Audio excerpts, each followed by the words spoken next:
Okay guys, hello, welcome. I am Captain Cardsworth, and today we are going to be discussing the newly posted Yu-Gi-Oh! Limited and Forbidden list. This was just posted earlier today. It goes into effect on November 9th. So let's go ahead and dive right into it, and let's see what they have done. Newly forbidden, we have Aquafort Towers.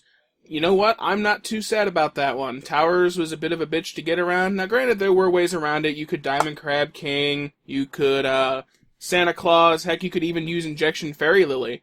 But Towers was always kind of a nuisance. Always kind of a bit of a bad omen. If you sat down against a Klee player, you knew he was coming. Because pretty much he was the main play Klee's always made. You know what? I'm not too sad to see Towers go. He kind of needed to at least make Klee's not as predictable. Next on the Forbidden, we have Shuret, Strategist of the Necros. Another card that I'm not too sad to see go. This pretty much cripples Necro's ability to, do whatever it is they do. I honestly haven't played against too many Necros players myself personally, but I'm pretty sure the last couple of YCSs have been about 80% to 90% Necros decks. So that was definitely a long time coming. Shuret, Strategist needed to go. It wasn't one on the previous list back in, when did the previous one come into effect? July 16th. So we've had about 4 months of Shuret being at 1, and they still figured Necros needed to go. El Shadal Construct is next on the Forbidden list. This was one that we really had a long time coming. The OCG, they banned Construct a long time ago. Well, I say a long time ago, it was at least several months ago. I think it was 2 or 3 lists ago over in Japan. They banned Construct. They recognized long ago that Construct needed to go. It was pretty much the only play Shadal players were making, and it was a tough play to get around. Tough monster. So, Construct gone. I think everybody who doesn't play Shadals is happy with that. Obviously, Shadal players are probably crying into their pillows right now. But I think Construct at 0 being gone, I think that definitely makes the game a little more fair, a little more balanced. Next up on the list, Evil Swarm Exciton Knight, Forbidden. Now, this one I did not see coming. Excuse me if the Gatorade bottle keeps popping in the mic. I did not see Exciton Knight coming. This was really not that broken of a card, in my opinion. It was a card that pretty much every deck that could make a rank 4 Ixie was making. Even if it wasn't your main point of your deck, you carried an Exciton Knight with you pretty much as a staple. A lot of counter arguments to this were, well, why not put Exciton Knight down at 1? But do you honestly know too many players who were running Exciton Knight who were running more than 1? Not really. Most people only put 1 in their extra deck because you really only pulled it out when your opponent kind of walled you into a corner or you wanted to just kind of make a push for game. So Exciton Knight Forbidden. Kind of glad I didn't trade a Trishula for one of these recently at a tournament because I needed one for an extra deck. I honestly didn't see this going at all. One of the big counter arguments I've seen in some of the Facebook groups and on Reddit, I think, was, what about like Black Rose Dragon or Judgment Dragon? Well, those aren't as easy to get out as Exciton Knight. Like I said earlier, any deck that can make a rank 4 play has an Exciton Knight. Black Rose Dragon has to be a level 7 Synchro, not the easiest way to pull that out. Black Rose also takes itself with it when you blow up the field. Exciton Knight doesn't. Exciton Knight survives, so you can use it again. It's also a quick play effect. Black Rose is not. Black Rose also has to be done on the summon if you're going to do it at all. And Judgment Dragon, you have to pay 1,000 life points, so late game, that's not always an option. But more to the point, it's also very specific summoning requirements to get it out. So that's why those two remain. So Exciton Knight, again, I was a little surprised that went, but I guess I can see why it needed to go. It really sucks, especially with all the pendulum-heavy decks we have, to get everything set up, and then your opponent just easily jump into an Exciton and blow everything up. I'm a little surprised, though. We have Cyber Infinity Dragon coming in January, so I'm a little surprised they went ahead and got rid of Exciton, because Cyber Infinity Dragon can stop that. Moving on. Nothing else was forbidden. We have no spells that got forbidden this time and no trap cards. So that's kind of an interesting twist. Nothing changed down here. So now we're going to move on to cards that are limited, and we're going to see what they did. Quillhorp Scout, limited, up from 2, now down to 1. You know what? I guess they really had it out for Klees this time around, but I'm not too concerned about that. Scout at 1, it's pretty much just like your I don't know what's a good searcher that was at 1. Right now we have Tour Guide. Tour Guide's at 1, I believe. So you really have no problem with Scout. Scout at 1's not a big deal. I think Cleese can still get around that being at 1 fairly easily. It hurts them a little bit. Ultimately, I don't think that's as bad. Graph, Male Branch of the Burning Abyss, and Mathematician, both limited to 1. That's a pretty big shot to Burning Abyss. Mathematician also kind of shoots Shadal's in the foot a little bit, but it also hurts Burning Abyss. Graph, of course, is the main play. Lets you either special summon or I forget what Graph does off the top of my head. I think it either let you could special summon it, and then if it goes to the grave, it can special summon another one. So you would kind of do like Mathematician into Graph, and then Graph special summon something, and then you can normal summon. Or no, you've normal summoned your Mathematician, which is also level 3. There's your instant Dante. Or there's your instant Virgil, I think. Or no. Definitely a Dante. I can't remember if one of those is a tuner. I never played Burning Abyss. I didn't like them. The archetype just seemed a little too convoluted for me. So this definitely is going to kind of shoot Burning Abyss in the foot. Mathematician. This is going to kind of shoot Shadal's in the foot a little bit too. You know, Shadal's, they trigger the same way Burning Abyss do if they're sent to the grave by a card effect, do whatever the card says to do. So, Shadal's get another shot here. They lost their Construct. Mathematician, they lose 2 of their Mathematicians. Burning Abyss loses 2 of their Graphs and 2 of their Mathematicians. Burning Abyss definitely going to kind of go down here a little bit. Probably the most significant ones we have here on the list, though. Necros of Brionac and Necros of Unicorn are both at 1. Konami pretty much killed Necros with this list. They lost their Shuret, and now they've lost 2 copies of Unicorn and another copy of Brionac. I'm not really sure how Necros are planning to play around this. I think these are going to go away pretty quick just because you can't play without them. It's pretty much that simple. You just can't play without those cards. Ritual Beast, Alti Canahawk. That was kind of a surprise. I really hadn't given much thought to Ritual Beasts lately. Definitely didn't seem like that was relevant to the meta. Very few people are playing Ritual Beast, in my opinion, at least in my area. But Canahawk to 1, that's going to kind of hurt their options. Now they're going to have to either play more conservatively to protect their Canahawk, or they're going to have to focus on some of their other monsters. Another shot to Shadal's. We have El Shadal Fusion got limited. I'm not too surprised about that. It's pretty much just a quick play polymerization for Shadal's. You know, so a lot of times you enter your battle phase, you attack with a couple of Shadal's, then you go to El Shadal Fusion, quick play, summon out something bigger, into a construct or whatever, and attack again. This is going to kind of hurt their plays a little bit. It's going to keep them limited. You still have 3 regular Shadal Fusions, though, so I'm not too worried about Shadal's. I think they're still they're definitely going to be hurt, but their play style is going to be different. You'll see them still getting played, but they're going to have to focus on something other than Construct. One of the more significant cards we now have on the list is Reinforcement of the Army. Reinforcement of the Army is back at 1. If you've been playing Yu-Gi-Oh! As long as I have, you remember Reinforcement of the Army was at 1 for quite a while, especially in the 6 Samurai archetype, when those were big. Because you had, like 3 Smoke Signal and whatnot, but you also had, you could only have 1 Rhoda. And gradually they marked Rhoda into the game to 2 and then to 3. So back to 1. This is going to be interesting. This is going to hurt. I think the deck that's going to hurt most from this is going to be Tellers, but I'm not too convinced that that's going to keep them down. I think there's going to be a lot of plays with Tellers still to come. I think if Konami really wanted Tellers to go down with the ship, they would have hit something like Trivor or Ptolemaeus like the OCG did. I think Konami's just putting Rhoda at 3 at 1 because they realized at 3 it was kind of broken. 3 wasn't really a good number. It was kind of opening up too many plays in too many decks. Normal Pendulums use this. Light Swarms use this. Obviously Tellers. And 6 Samurais. There was the isolated players still running 6 Samurais. Masked Heroes were running this like none other. So, interesting to see what's going to happen with that being down to 1 again. But you know what? If you've been playing this whole time, you probably remember how to play without 3 Rhoda. So, not the biggest blow. Definitely significant, though. I think a lot of people saw this coming. I think people realized 3 Rhoda was too much. No traps were limited this time around, so let's move on to the semi-limited. This is usually the list that people don't care about too much, because at semi-limited doesn't usually matter a whole lot. The only change we have here on semi-limited is we've got Seer, Male Branch of the Burning Abyss, down to 2.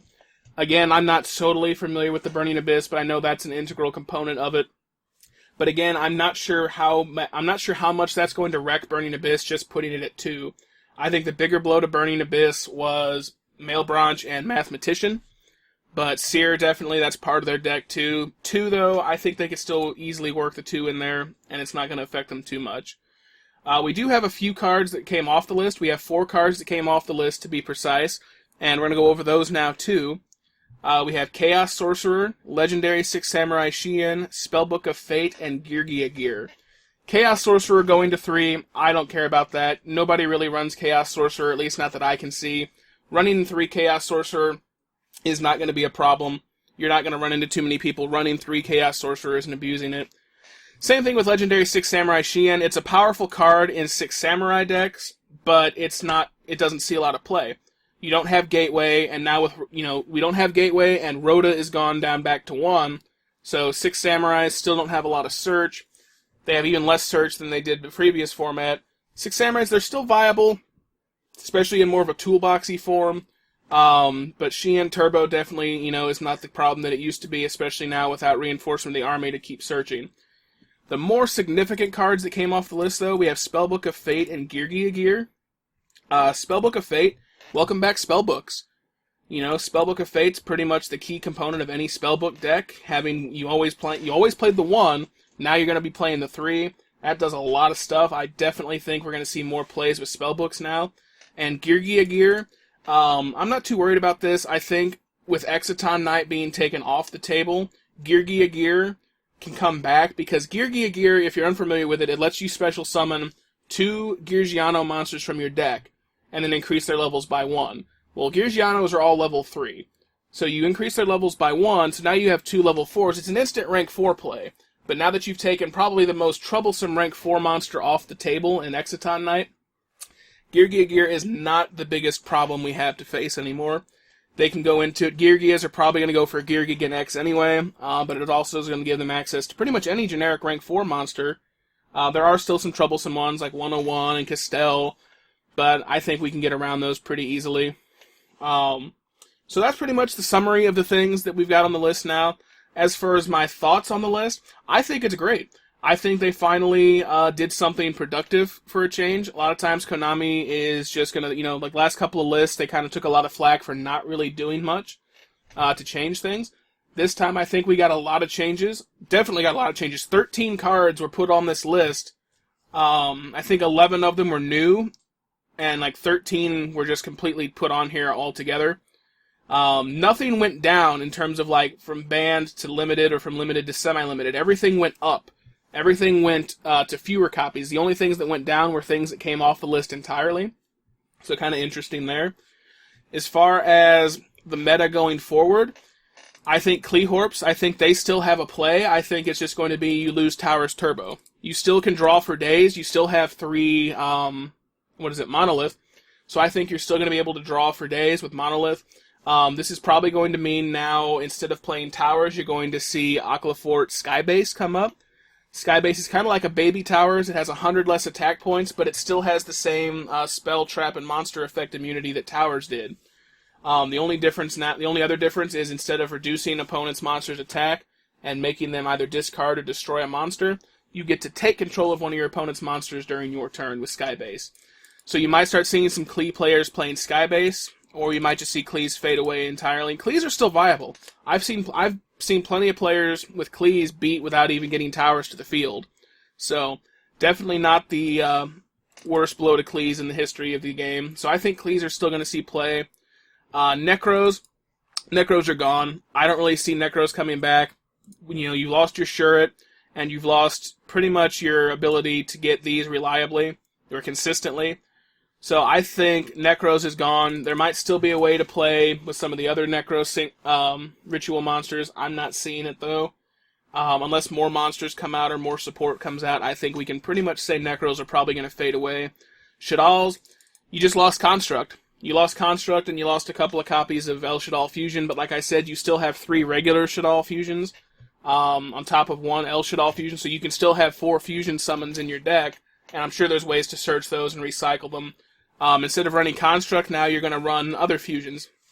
I think there's several I think there's several Shadal fusion monsters that don't see play just because of construct. It's the same thing with the Burning Abyss. The typical Burning Abyss play is you special summon into Dante. You overlay into Dante and then you synchro into Virgil first turn if you can. I think with Graph and Seer and Mathematician all getting hit, I think you're going to see less of instant Dante and repeated Dantes. You might, however, see Burning Abyss, believe it or not, do have a ritual monster and a fusion monster. I'm not sure if any of you guys are familiar with those because you probably never see them. Typically, Burning Abyss players, they're just going to jump right into Dante and Virgil, and they kind of ignore those other two. So you might actually see some people trying to go for the ritual and the fusion summon now. As far as ritual beasts, like I said earlier, I don't think those are really hit that hard. Canahawk's obviously their main guy to go into, but I think there's plenty of other monsters you can go into and still kind of mess with people, getting rid of things, banning things. Reinforcement of the Army, that's kind of the big one. Reinforcement of the Army and Exciton Knight, I think, are probably the two biggest blows here, because most of the decks are still playable except for Necros, whereas Reinforcement of the Army and Exciton Knight, those hurt a lot of decks. Exciton Knight is an extra deck staple, now that's not there anymore. Reinforcement of the Army helps a lot of decks, now that's not there anymore. Moving on to what I think the predictions are for the meta moving forward. Like I said earlier, I think you're still going to see people trying to play Cleese and Burning Abyss, with maybe focusing on alternate conditions, because that's really what this ban list was designed to do. The only deck I think it really crippled completely was Necros. Everything else I think is still playable. You're just going to have to change what you play. You're instead of going for Towers Turbo, you go for Skybase. Instead of going for Dante Turbo, you go into one of the other monsters and see if those will work. Other decks that are going to maybe benefit from this list, and at least benefit by seeing more play, because nothing really came off the list that's going to outright change the game. Yugiohs might see a little bit of play, Spellbooks are going to see a little more play, but those are the only two decks, the archetypes that really benefited from this. There are some other decks, however, I think that since they didn't get hit, they were always considered a lesser archetype to what we had out, so now we might start seeing them again. Infernoids were not touched by this. I think you might start seeing Infernoids coming back. I think you also might see Yang Zings coming back. Yang Zings did not really get touched, neither did Infernoids, so those are two archetypes to keep an eye on. I think we might start seeing more people playing those. Yang Zings were never really bad, they were just kind of slow because you have to almost wait for your own cards to be destroyed in order to get them back onto the field. Other than Yang Zings and Infernoids, what do I think is going to come out of this? Yang Zings, Infernoids, Volcanics I think are still going to be the rogue deck to keep an eye on. They didn't really get hurt with this because it's a rogue deck. Most rogue decks don't get hurt when a ban list comes around because it's not meta. So keep an eye on Volcanics, keep an eye on Infernoids, keep an eye on Yang Zings.